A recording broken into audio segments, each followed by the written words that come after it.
কিছুদিন আগে আমি গিয়েছিলাম আমার অপরিচিত একজন অসুস্থ মানুষকে রক্ত দিতে কলকাতার এক সরকারি হসপিটালে।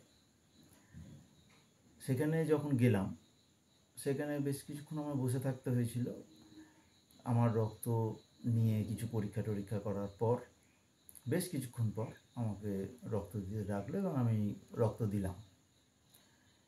এখন যে সময় আমি বসেছিলাম সে সময় ওনাদের অন্য স্টাফেদের সঙ্গে কথা হচ্ছিল যে কোনো ডোনার যখন রক্ত দেন তখন সেই ডোনারের রক্ত নানান রকম পরীক্ষা নিরীক্ষার পর তারপর কোনো রুগীকে দেওয়া হয়।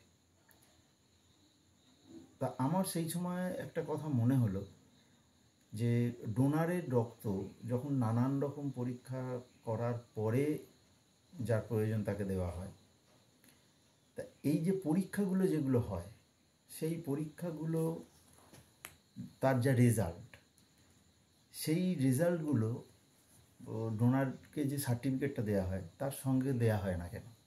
এটা তো দেওয়া যেতেই পারে।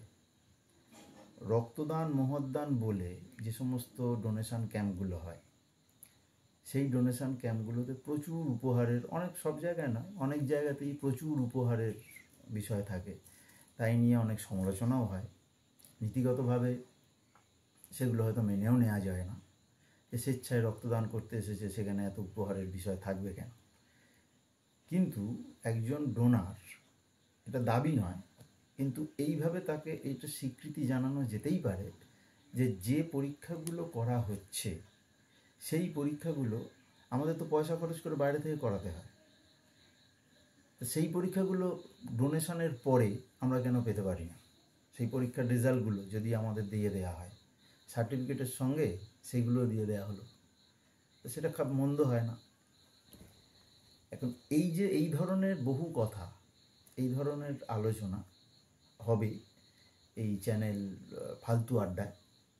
আমি কমন ফ্রেন্ড, এরকমভাবে আড্ডা চলতে থাকবে।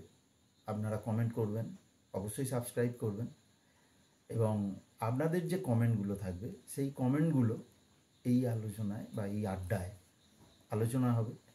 আর এটা একদম ফালতু আড্ডা হিসেবেই নেবেন। এখানে খুব জ্ঞানগর্ভ কিছু আলোচনা এটা হবে না। আড্ডা তো বিভিন্ন রকম হয়, চায়ের দোকানে হয়, সেলুনের দোকানে হয়, ট্রেন কম্পার্টমেন্টে হয়, এবং সেই আলোচনাগুলো যখন কোনো বিদ্বজ্জন বা ওই ধরনের কোনো মানুষ শোনেন তাদের কাছে এগুলো খুব হাস্যকর মনে হয়। সেটা হোক, আমরা চাই, কারণ এই আলোচনাটা একদম ওই রকম ধরনের, যারা আমরা কম জানি, যারা অর্ধশিক্ষিত বলতে পারেন বা অশিক্ষিতও বলতে পারেন, আমরা সেই ধরনের মানুষ। কিন্তু আমাদের কথা বলাটা তো আটকানো যায় না, এবং আমাদের ভাবনা চিন্তাটাকেও আমরা আটকাতে পারবো না। আমাদের ভাবনা চিন্তা হবে এবং সেই ভাবনা চিন্তায় প্রচুর ফাঁক ফোকর থাকবে। আমরা সেই সবগুলো নিয়েই এইখানে আলোচনায় বসবো। যার যেরকমভাবে মনে হবে কমেন্টের মাধ্যমে এই আলোচনায় তারা অংশ নেবেন। কমেন্ট যারা করবেন তাদের সেই কমেন্টের ভিত্তিতেও বহু বিষয় আসবে এই আলোচনায়, এবং এইভাবেই এই ফালতু আড্ডাটা আমরা সবাই মিলে চালিয়ে যেতে পারি। এই ফালতু আড্ডায় আপনাদের যদি ভালো লাগে আপনারা প্রথমেই এটা সাবস্ক্রাইব করুন এবং কমেন্ট করুন। কমেন্ট করে এই আড্ডার একজন সদস্য হিসেবে নিজেদেরকে নিয়ে আসুন এই আলোচনায়। নমস্কার।